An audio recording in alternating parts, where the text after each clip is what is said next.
Welcome to Truth to Power. This is Hart Hagan, and I'm joined by Jake Bush. Jake, how are you doing today? Doing okay, trying to stay indoors. We got all these white militias out here in Louisville today, and I'd rather not mess with that. And So you're just the kind of guy they want to mess with. yeah, probably.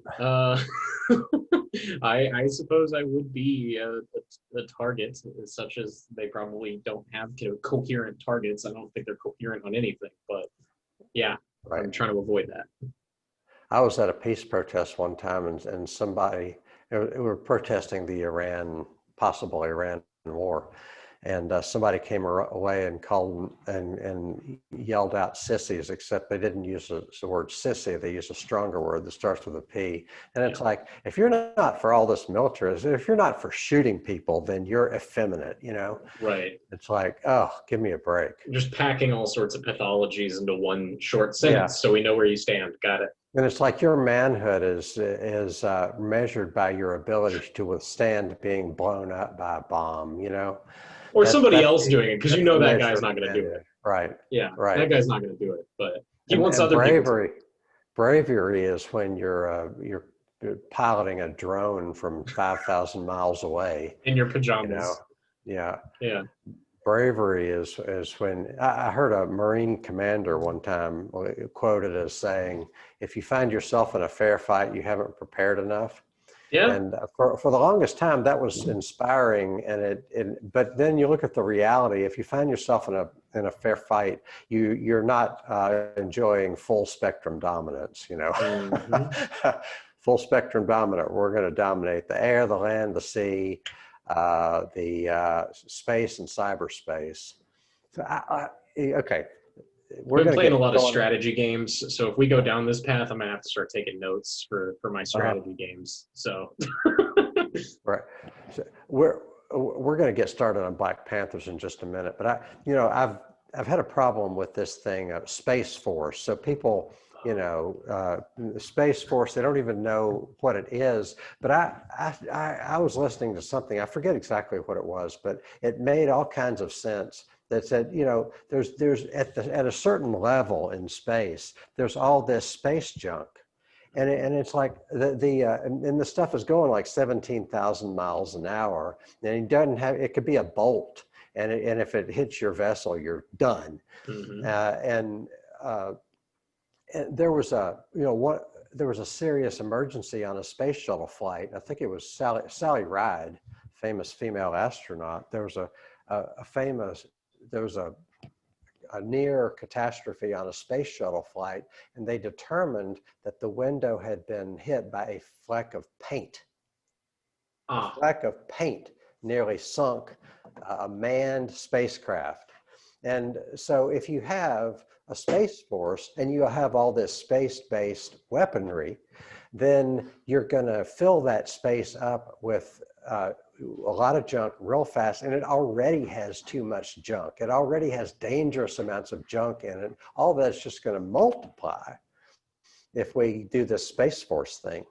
But you telling me it you don't sounds sexy, you don't trust Jared Kushner to plan for this? What are you Oh, doing? Have some well, faith. since Jared's in charge, and my man, My Jared, man. yeah, he can do that and make peace in Israel all at the same time.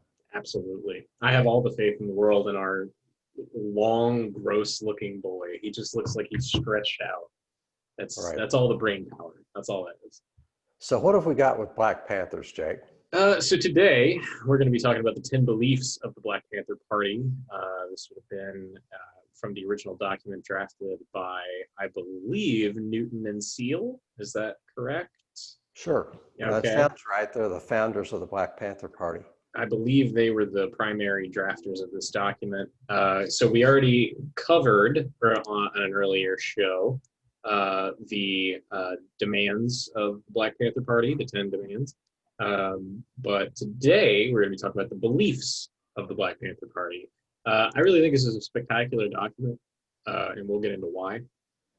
But just the cohesiveness of it, the way that they have this very clear-headed vision of exactly how to hone in on the weak links of capital, I think, because that's really the whole project, right, is try to find the weak spots, right? Where does this chain look weak, so we can find a way to find our way into it, to stop the whole thing. And I think that their demands and their beliefs really do that, and they articulate, I believe, the possibility for an anti-racist socialism that is not purely nationalistic in character, is not identitarian in nature necessarily. They're making specific demands on the behalf of Black people, but it is not like a separatist document. It is not a nationalist document. I think they understood the shortcomings of that sort of philosophy, and I think that's really on display here. So, I think it would be a good idea if you want to bring us through their demands, perhaps, just to catch people up. And see Great, let's do that. Let's go together. alternate. I'll take the odd numbers and you take the even numbers. So their demands are as follows. They have 10 demands and 10 beliefs. Their demands are as follows. Number one, we want freedom. We want power to determine the destiny of our Black community. Yeah, and that will come back. Number two is we want full employment for our people. Number three, we want an end to the robbery by the capitalists of our Black and oppressed communities. Number four is we want decent housing fit for the shelter of human beings. Number five, we want education for our people that exposes the true nature of this decadent American society. We want education that teaches us our true history and our role in the present day society. Pretty spicy on that one. Number six, we want all Black men to be exempt from military service. Number seven, we want an immediate end to police brutality and murder of Black people. Mm-hmm. Number eight, we want freedom for all Black men held in federal, state, county, and city prisons and jails. Number nine, we want all Black people, when brought to trial, to be tried in court by a jury of their peer group or people from their Black communities, as defined by the Constitution of the United States. And number 10, we want land, bread, housing, education, clothing, justice, and peace.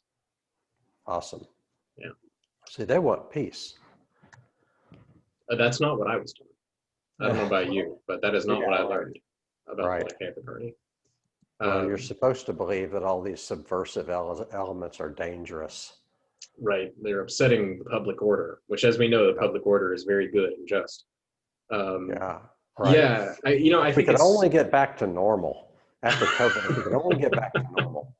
I love that. I really love that talking point. We got to go back to normal. It's like, well, what was normal, man? I don't think that was very good either. I'm just saying. And that lieutenant governor in Texas that said old people ought to be willing to die to save the capitalist system. Yeah.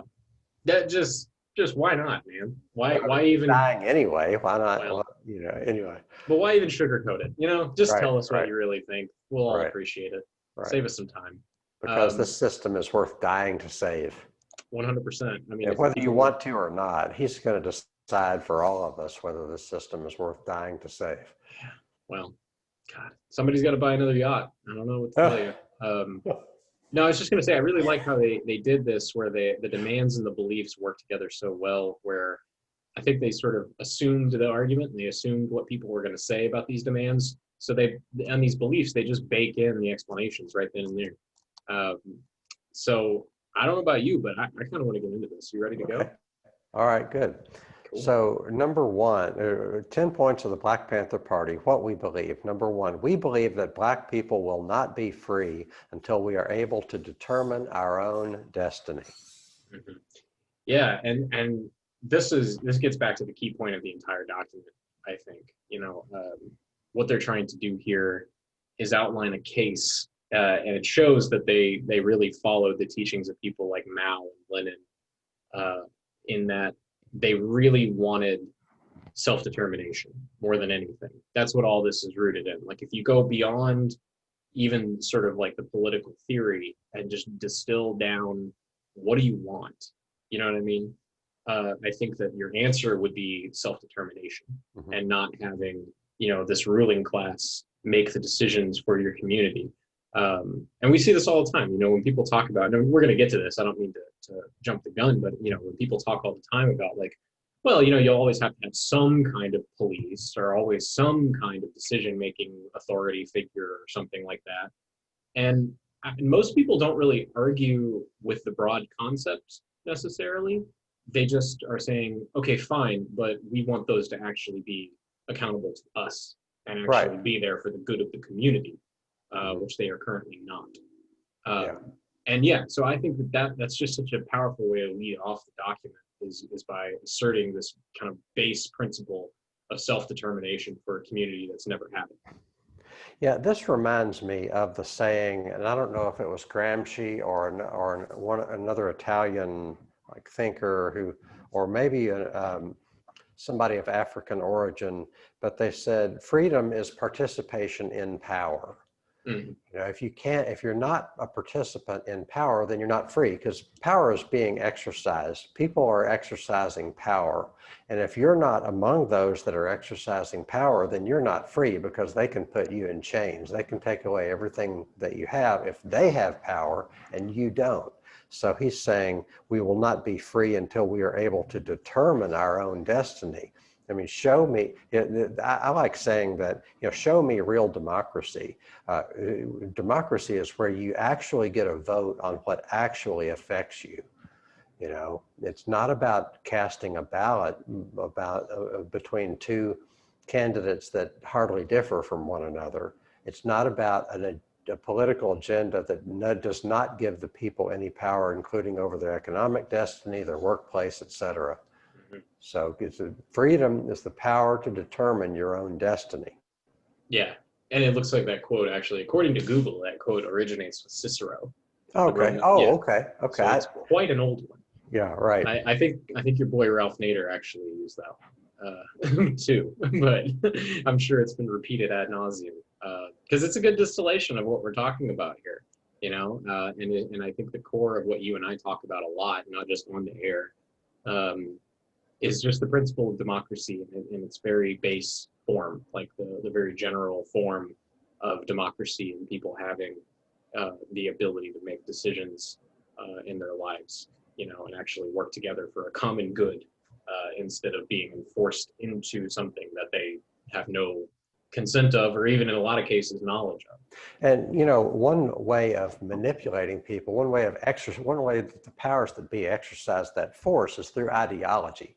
Ideology related to the free market, ideology related to American exceptionalism. It's like if you're not in the power structure, you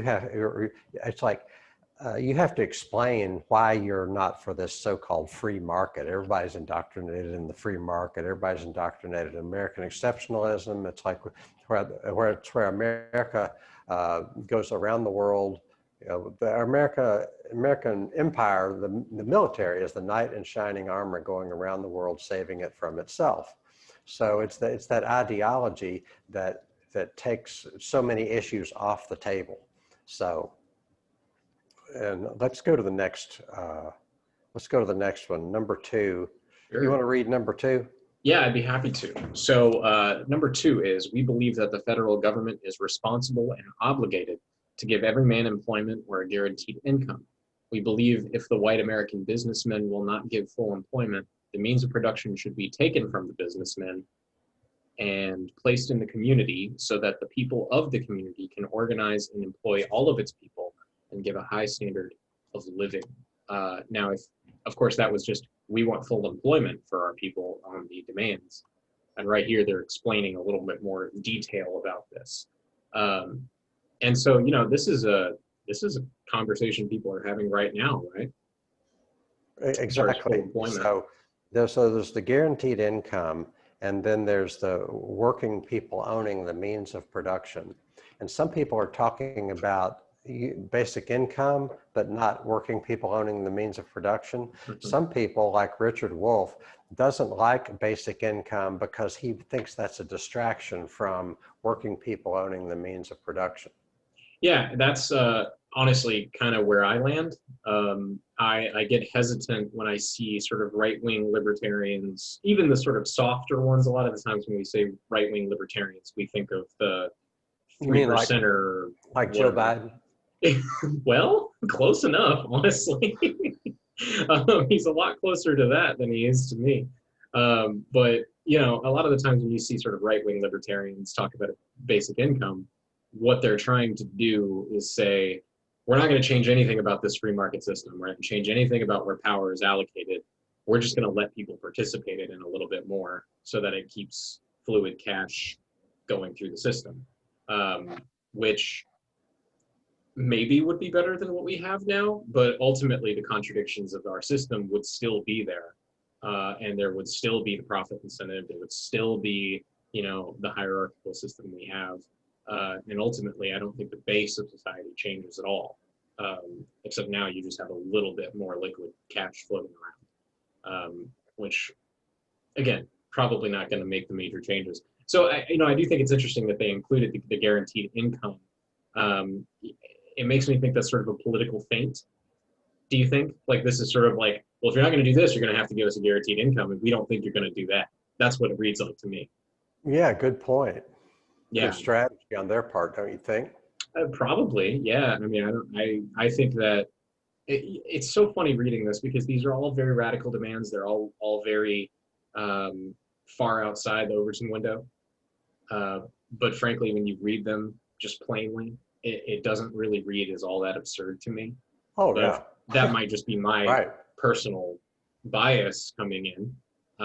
But it all seems like, yeah, no, I get it. That makes sense. At least I certainly think so. I don't know about you.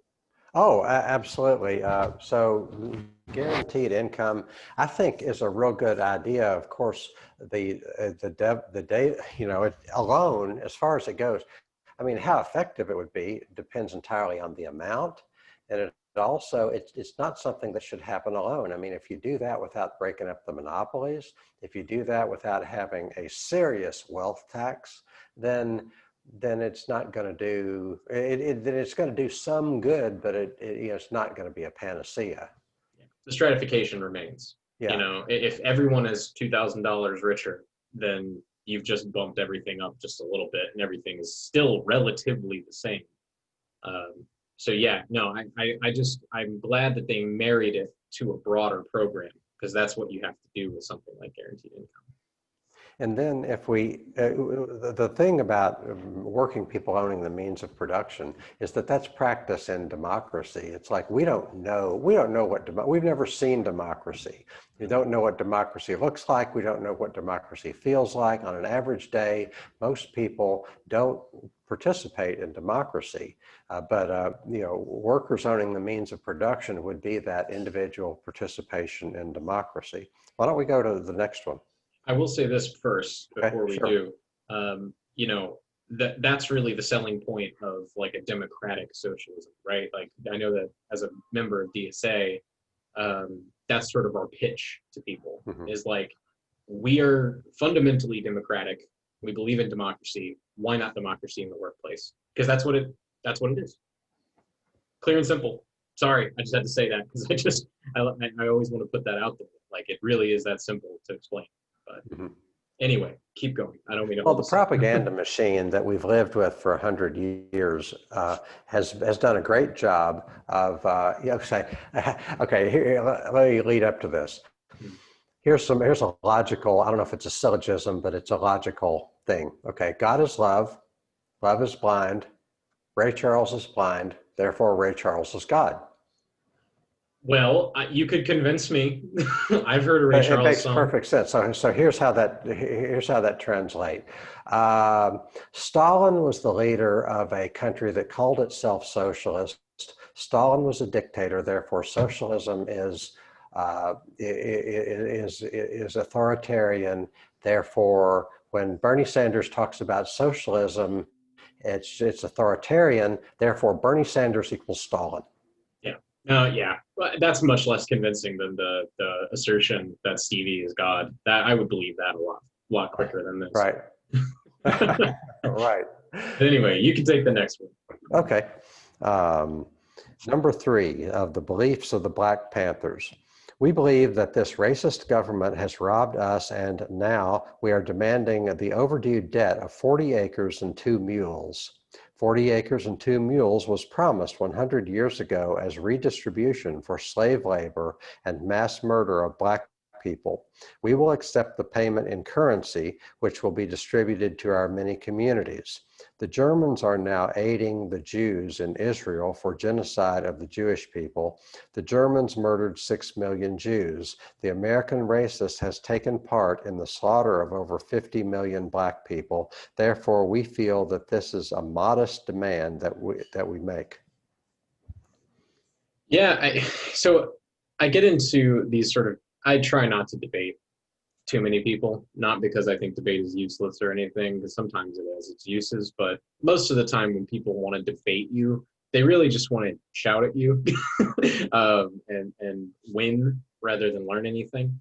They're But you trying to know, embody hostility and belligerence and solve complicated issues with a soundbite. see, all right, That's you, debate. That's debate. it's theater most of the time. Right. But It's you know, WWE. yeah, which you know, I like pro wrestling, but it's pro wrestling. You're I'm not right, debating you. I'm not Roman Reigns, man. I wish I was sometimes, but you know, I've heard people say like, well, yeah, anybody who was a slave, I'd be happy to pay reparations to them, Right. as this sort of like brushing off of the actual meaning of the history of slavery and how it never, you know, it was never healed. That's a wound that was never closed. And that's really the call for reparations now, is people saying like, we've started way behind, why not move us up to make it even? And I think that, again, marrying this to a broader program, talking about things like putting the means of production in people's hands makes this such a stronger case, you know? Because I think that there are some people out there who have really no issue with capitalism. But they do want reparations, because their assumption is that if we have reparations, we'll have a genuinely free and equal market, because black people can now participate at the level that white people have been able to. And I think that kind of belies a misunderstanding of capitalism and its contradictions. But you know, this demand made in conjunction with all these other ones, I think if you have any understanding of history and how it works, it doesn't really feel that outlandish to me. I've never really thought it was. I was always curious, like, why the heck wasn't there reparations for slavery? It doesn't make sense. Of course, now I know a bit about history and the economy, and now it makes sense. Well, reparations is a great topic. There's a book called From Here to Equality that I hope to study. I've read it. I hope to study it on these episodes sometime. But, you know, there's just a tremendous amount of wealth that is possessed and controlled by white people, which is a direct result of slavery. And it's like, well, Malcolm X was talking to a group of people, and he said, you know, in essence, he was saying, you know, what if I got to keep, what if I, you know, taxed you at 100% and got to keep your wages for a year? You know, how much richer would I be as a result of that? Now, that's exactly what happened when black people were enslaved, and the value of their labor was kept and accumulated for 400 years. And how much extra wealth did that result? How much extra wealth resulted from that? Yeah, I mean, again, like it's about the easiest thing to understand if you take it seriously, and if you actually are interested in learning, which is why I don't really debate people on this, because most of the time they're not interested. Oh yeah, they're not in interested in learning, right? No. So what's the point? But yeah, it seems like the most obvious thing, and it's true. Reparations have been paid to all kinds of different groups across the world, you know, but not to American black people. Right. You want me to move on to the next one? Sure. Cool. Number 4, we believe that if the white landlords will not give decent housing to our black community, then the housing and the land should be made into cooperatives so that our community, with government aid, can build and make a decent housing for its people. I think this is stronger by saying with government aid, because the assumption, and with cooperatives, because one of the issues I have with number 3 is that there's no discussion of the mechanism of how this takes place. Is this just cutting a check to anybody who is a descendant of slaves, or what? You know, like, and I'm not asking them to get into policy details. This is not a policy document. I understand that. But it is a stronger place to start from if you already bake into it. No, we're going to do cooperatives. We're going to have aid to put money into the community, and then the community can sort it out amongst themselves. And frankly, this is precisely the kind of thing I'd like to see. I'm not even black. Right. So, the logistics of equalizing things without being unfair, without confiscating. I mean, there's a fine line well, you have to do this in a way that doesn't look like confiscation and is not confiscation. Like, I'm a strong supporter of a wealth tax, which Bernie Sanders' wealth tax goes up to 8% for the people at the top levels, which is very modest. I mean, they can make more than 8% off of their wealth in a given year. So 8% wealth tax is very modest. And I think it's entirely appropriate. So you have that is a way of redistributing wealth without it seeming like you're confiscating from any individual in a way that's unfair. But you do get into, people need to own the means of production, not just in the workplace, but where they live is a means of production. So I don't know how exactly that would work, but I think that people ought to have the ownership or a leasehold on property for life. And maybe they can exchange it when they want to move or something like that, but there needs to be a way of not having that fall into the hands of speculators. Well, and debt, coupon clippers and debt. What am I trying to say? People that, creditors, speculative landlords who just buy things up to flip them. Exactly. Well, it's funny, like, you don't even have to have radical things to make that happen, honestly, because the city is already doing this. And by the city, I mean a lot of cities are doing this, where I know here in Louisville, the local government has an initiative in place where if you're an absentee landlord and you just own property, you don't even live anywhere near it, you don't do anything with it, it's just sitting there accumulating, interest or whatever for you, then the city will force you to sell. That is a thing that is done here in Louisville. It's done all over because, of course, people are saying this is a bit of property that is not being put to any use at all. It's not making the community any better. So we're going to buy it from you real cheap and then try to make something out of it. There are community land trusts that people have, which is a fantastic tool. Yeah. And obviously we don't have the time to get into all that today. But my point is, this can be done now. This is not something that you have to have some sort of people's revolution or whatever to do. This can be done right now. Mm-hmm. And in some places it is being done. It's just not being done at the level that it needs to be done. If you're, just real quick, if you're free this coming Friday, there's a meeting that I may or may not be able to go to. I think it's available online, but people are, like, the Food and Neighborhoods Community Coalition is trying, they're like 2,000 or so parcels that are vacant that could potentially be farmed, and they're trying to get the city to make it easier for people to get access to that land. And one thing that idea they've been throwing around is community land trust. And they're actually meeting this Friday with Brandon Cohn, who's the outgoing Metro Council member from District 8. And I think his successor, Cassie Armstrong, is going to also be very amenable to whatever they come up with. But that is the context in which I have seen and heard serious discussion of a community land trust. And it would be great to kind of empower people to save people the headache. If you want to farm, it saves you a lot of bureaucratic work. Anyway. Yeah, we should push that information out because I'm very interested. I think more people should be. But great. Anyway, if you want to number 5, move us on to 5. Okay. I love the next one. We believe in an educational system that will give our people knowledge of self. If a man does not have knowledge of himself and his position in society and the world, then he has little chance to relate to anything else. That's pretty deep right there, isn't it? Yeah. And I know that this is one that is very specifically for the Black community. I was talking that this is a document that ultimately is amenable, I think, to a, multiracial working class coalition. I don't see any reason why this wouldn't be amenable to that sort of a society.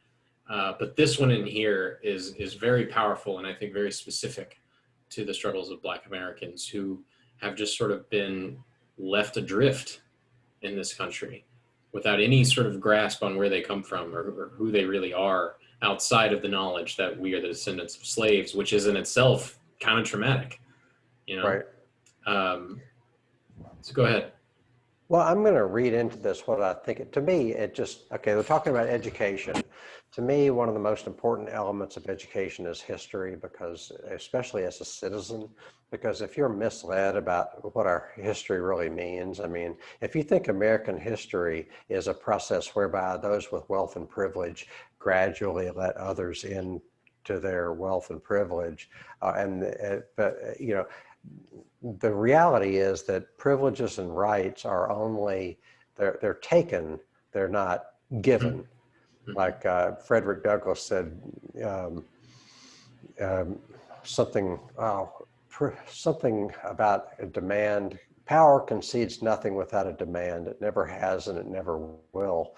And so, to me, how can you have a decent educational system if the teachers themselves have been indoctrinated? So I think you, at some point, the real disparity is the media. It's like if you take all media, PR, advertising, and add it up, it equals about a seventh of the economy. It's a huge thing if you put together all of the news media, entertainment media, PR, and advertising.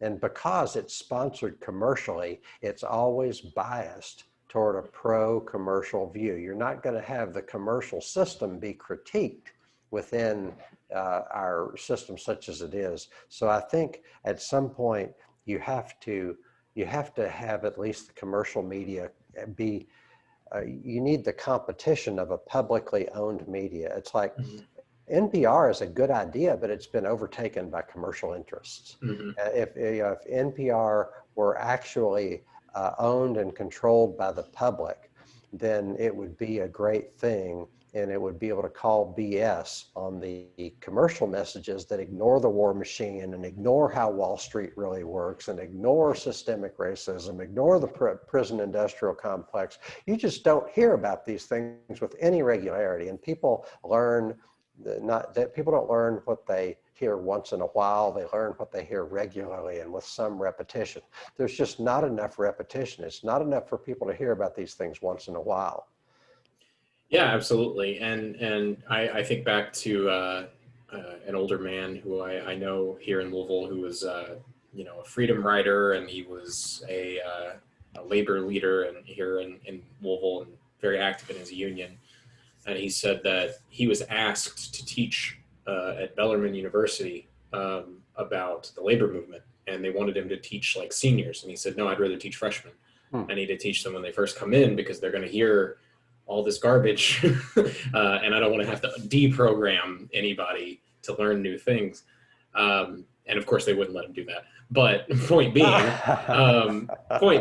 you know, it's very important that people understand from the get-go where their relation is in the world. You have to orient yourself, you know, almost like a spatial awareness, but a social awareness that you don't get if you just get that later in life. You know. So it looks like you're picking up on this thing. If a man does not have knowledge of himself and his position in society and the world, he has little chance to relate to anything else. It seems like you're keying in on that fact, the self-awareness aspect of education. Mm-hmm.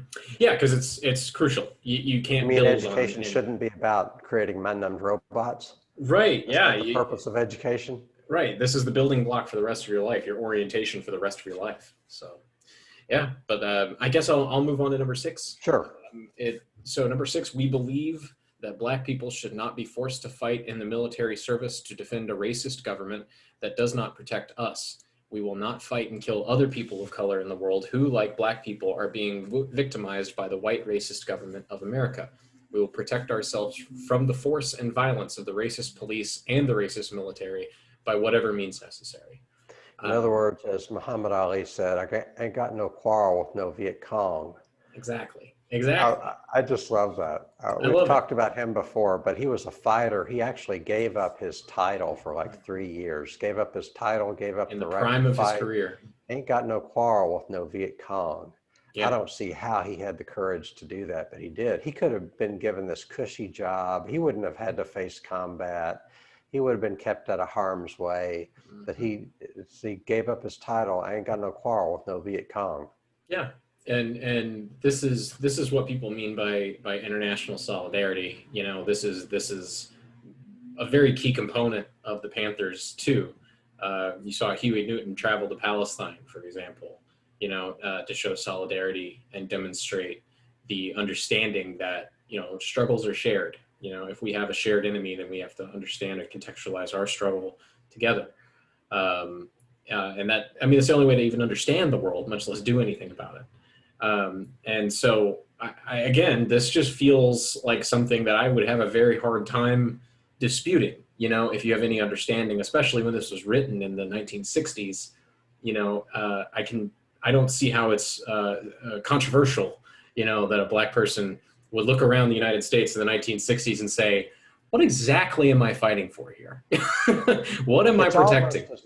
It's almost as if the average American has been given a lobotomy when it comes to political thought. Because it's like Richard Wolff says, you know, imagine that there was this family in your neighborhood and you decide, or one child comes out of that family thinking it's the best thing ever, and the other child comes out of that family thinking it's the worst thing ever. And you only talk to one or the other, but not both. That's what we've been doing with capitalism. It's rah, rah, rah, rah, rah. Capitalism is all good all the time.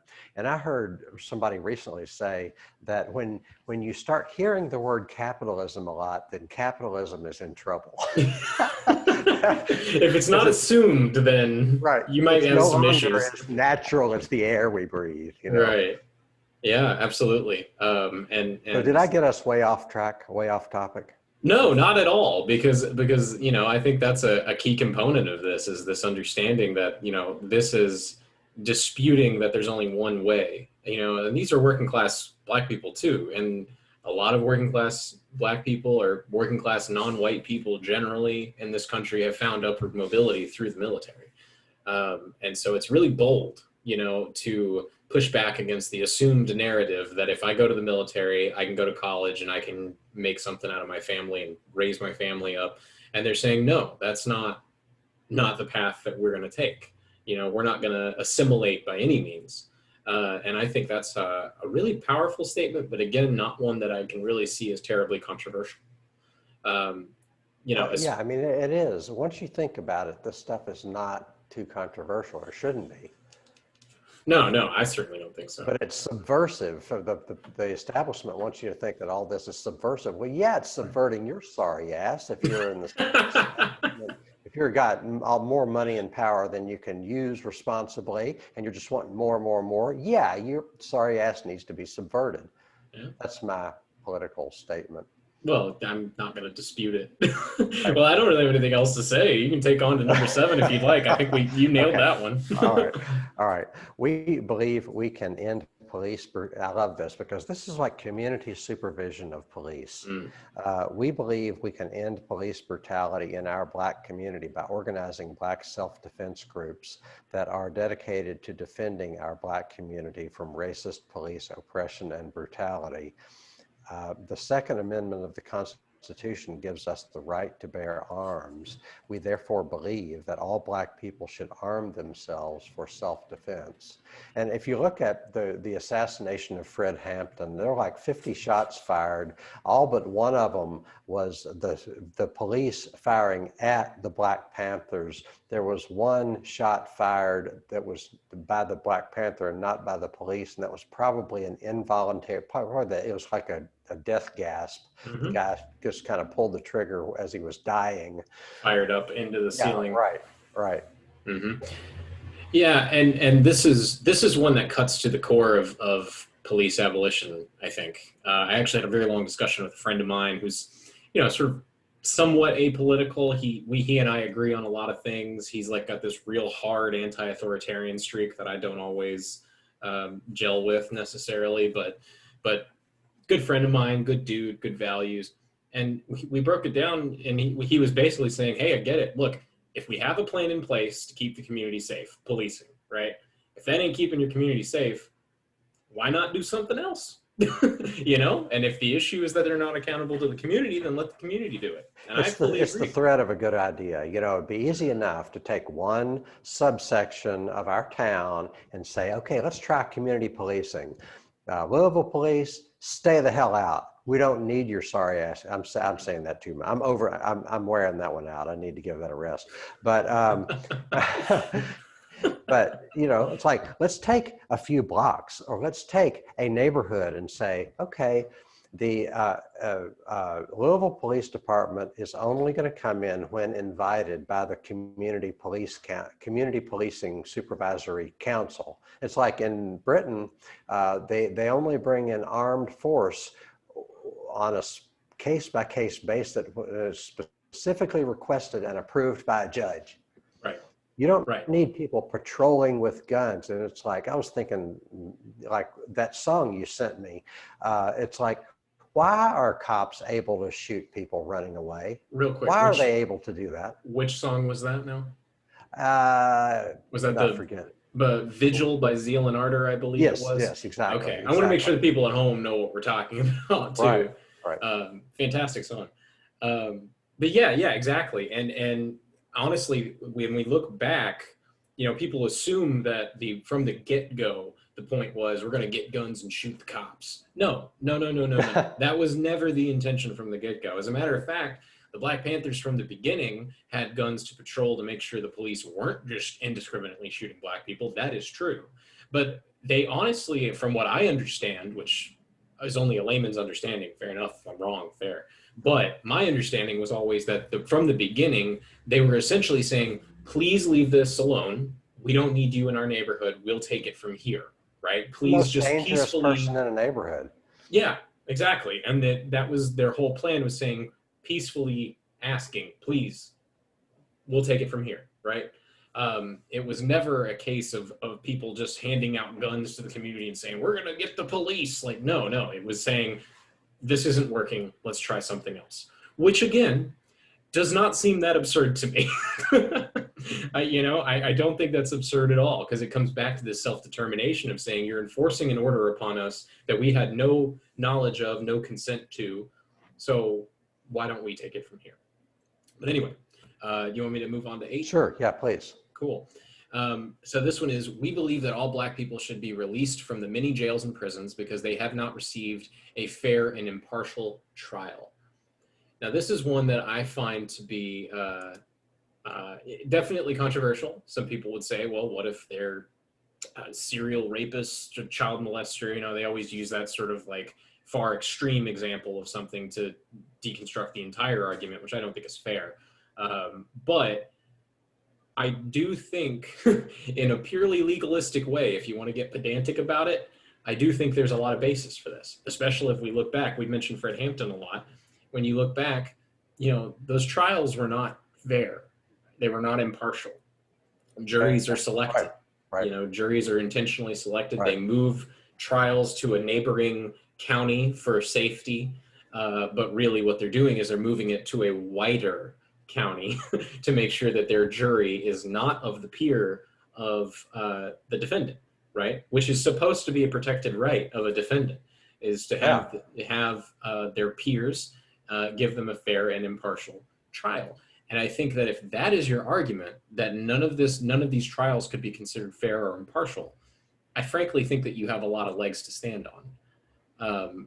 Again, if you want to boil down to the specifics, there are probably some people who don't need to be in the general population of society. I can somewhat agree with that, but I don't. That's a small fraction, Very small fraction. And the way that you segregate that's as part of the population away from general society doesn't have to be prisons, doesn't have to be jails, and it damn sure shouldn't be decided by the kind of juries that were selected. Mm-hmm.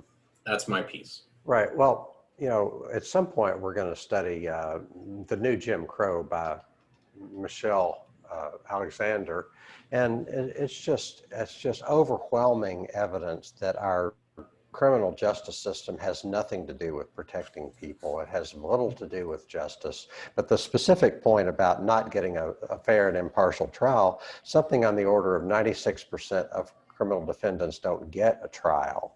Right. You have these trumped up charges. If you might have done one thing or you might have done nothing. They throw 25 charges at you, and then, oh, if you want us to knock it down to a lesser charge, then cooperate with us. And they get witnesses so supposedly cooperating with the police, signing statements and testifying to stuff that they know nothing about. And then you have the war on drugs, which is all about confiscating people's property, and people get their cars and other things confiscated. And they don't have, it's not worthwhile to challenge it when your car gets confiscated. It's just a system that is so rigged. And then you have cash bail, which if you can't afford cash bail, then you get kept in jail so that you can even less afford anything because you can't go to work. It's just a horrendous system. And then they need to even go, I mean, there are countless tales of people saying that, you know, I definitely didn't do what I was charged with, but if I was going to go to trial, I'm going to have to sit in jail for months. And I just can't afford to do that. So sometimes it's easier for people to just plead guilty, right, exactly. Get out of it, get it over with, and move rather on. than even, rather than going to trial, or you plead guilty, so you have a guilty charge on your record, even though you didn't do anything. And sometimes you're kept in jail just without, maybe you've been charged, but you don't have legal, you don't have fair representation, you don't have competent representation. Most defendants don't. It's just, it's really, it's social control. It has nothing to do with justice. It's all about social control. It's appealing to white fear. But this reminds me of, there was this thing, I may have mentioned this to you, but there was this thing where who was involved? The president of the Metro Council, David James. Well, the headline said, it was WDRB, I believe, and the headline said something like gang war in, the FBI suspects there's going to be a gang war in Louisville. And what struck me about that is, okay, you're justifying your existence. You're justifying the existence of law enforcement. You're justifying the, militarization of the police, thinking there's going to be a gang war. And, if you wanted to solve that problem, you wouldn't be bringing in military, you would be bringing in MRAPs and things like that. Right, exactly. Gosh. Well, anyway, if you want to take number 9. This is the same FBI that assassinated Fred Hampton. It's the same FBI that was probably involved in the assassination of Malcolm X. It's, between the FBI and the CIA, they have caused a whole lot more problems than they ever solved. Absolutely. What number are we on? Number 9? Oh, number 9, yes. Yeah, we believe that the court should follow the United States Constitution so that Black people will receive fair trials. The 14th Amendment of the U.S. Constitution gives a man a right to be tried by his peers. A peer is a person from a similar economic, social, religious, geographical, environmental, historical, and racial background. To do this, the court will be forced to select a jury from the Black community from which the Black defendant came. We have been and are being tried by all white juries that have no understanding of the average reasoning man of the Black community. It's an interesting point there, the average reasoning man, right? And this is not to say like the reasoning capacity or the intellectual capacity, because that's what it could read if you were looking for that. But what they're saying is, how do you know what's reasonable if you haven't been through the same things?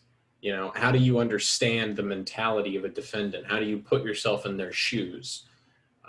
Which is very important to understand. Intent is very important in the law in a lot of cases. Oh, yeah. And how can you possibly wrap your head around that when you have been very literally segregated and alienated from the person who you're judging, and that is just a key component, and I'm sure they understood this, that of capitalist society is alienation.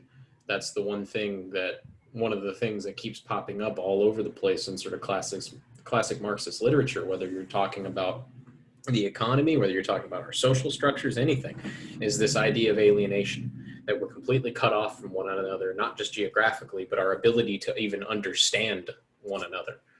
And so, yeah, I mean, again, they're using the Constitution, and I'm not sure. I would assume that's to appeal to somebody to say, look, you said we have these rights. Why don't we have these rights? Well, it's like saying, I'm looking for an America that's as good as its promises.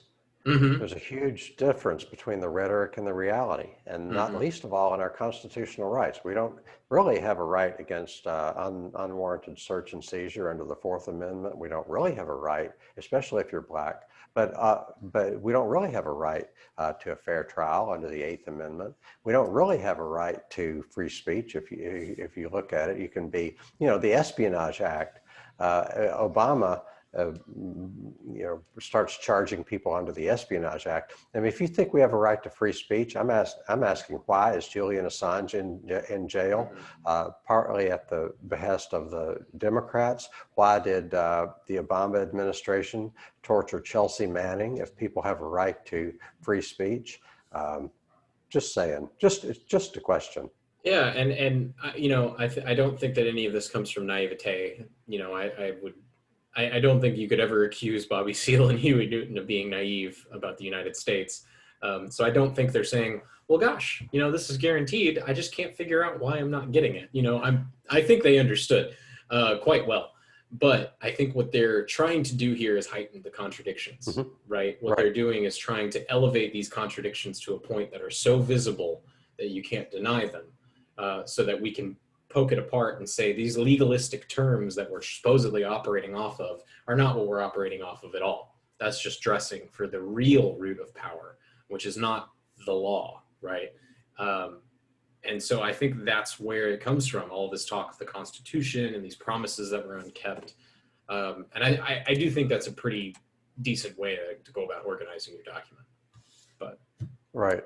Well, that brings us to number 10, which I loved seeing this in there. Number 10 is a verbatim, word for word. We're going to quote the Declaration of Independence here. And what I can't fully express is the disconnect between, it's like at one point, Apple was this up and coming rebellious company, and then they became corporate. And at one point, the U.S., at least the story that we're told, is the U.S. is born in rebellion. But how quickly did the rebels become the establishment? And so anyway, we're at 52 minutes. We've got just a few minutes to go, about another 6 minutes. But let's why don't you read number 10, Jake? yeah, absolutely. I think it kind of stands on its own, so we probably don't need too much time to break this one down. But when you read it, I want to invite our listeners to think, when you read this, think about the very words of our founding document being applied to the Black Panthers. Mhm. It says, when in the course Does this apply? Go ahead. when in the course of human events it becomes necessary for one people to dissolve the political bonds which have connected them with another, and to assume among the powers of the earth the separate and equal station to which the laws of nature and nature's God entitle them, a decent respect to the opinions of mankind requires that they should declare the causes which impel them to separation. We hold these truths to be self-evident, and that all men are created equal, that they are endowed by their Creator with certain unalienable rights, that among these are life, liberty, and the pursuit of happiness, that to secure these rights, governments are instituted among men, deriving their just powers from the consent of the governed, that whenever any form of government becomes destructive of these ends, it is the right of the people to alter or abolish it, and to institute new government, laying its foundation on such principles and organizing its power in such a form as to them shall seem most likely to affect their safety and happiness. Prudence, indeed, will dictate that governments long established should not be changed for light and transient causes, and accordingly, all experience hath shown that mankind are more disposed to suffer, while evils are sufferable, than to right themselves by abolishing the forms to which they are accustomed. But when a long train of abuses and usurpations, pursuing invariably the same object, evinces a design to reduce them under absolute despotism, it is their right and their duty to throw off such government and to provide new guards of their future security. Well, Right. pretty strong. You know, Yeah. that's a, gosh, you know, I'm not always a big fan of our current Constitution just because I don't think it's particularly strong enough, but um, that is a pretty nice little passage, isn't it? It's like Howard Zinn was speaking to this group, and he he says one thing about those founding fathers, Hmm. they could write. Yeah, you got to give them that at least, man. They could At write. least give them that. um, but yeah, you know, it just illustrates your point that you know, someday the rebels will no longer be rebels, and they have to hold themselves to an even higher standard than the people they rebelled against. Yeah, there's just so much rhetoric about being a rebel, and so you know, but when it comes down to it, the U.S. powers that be are going to jealously hold on to that power, and it's like, why does dissent have to be so tricky and so hard and so dangerous? Why is it so dangerous to dissent in the United States of America? Yeah, which was, you know, built on it. Um, but of course, the principles that we've always said are the principles of America are not the principles of America, Right. because that's just not how power works. And I don't think many people articulated that better than Huey and Bobby. Well, one key phrase in here, that to secure these rights, governments are instituted among men, deriving their just powers from the consent of the governed. Though a just government derives its powers from the consent of the governed. And, you know, I say we don't have a democracy because, you know, public opinion and public policy are two different things. Public opinion wants Medicare for all. Public policy doesn't. You know, public opinion wants war to be a last resort, not a first resort. But we have a standing army that costs $1 trillion or more a year. So on and on. There's just a huge disconnect. The only times public policy coincides with public opinion is when public opinion just happens to line with big money. Right.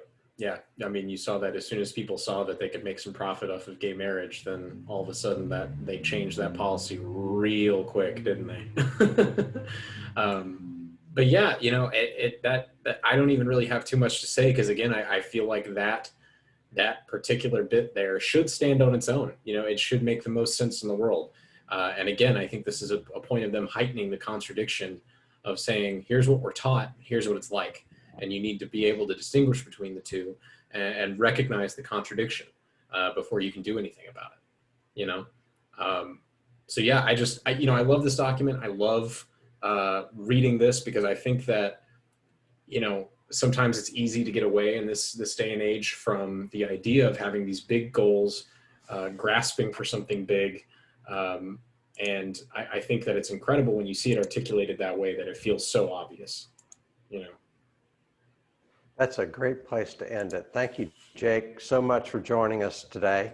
And we'll get back together and talk about this soon. How's that? I'm looking forward to it, Hart. Thank you.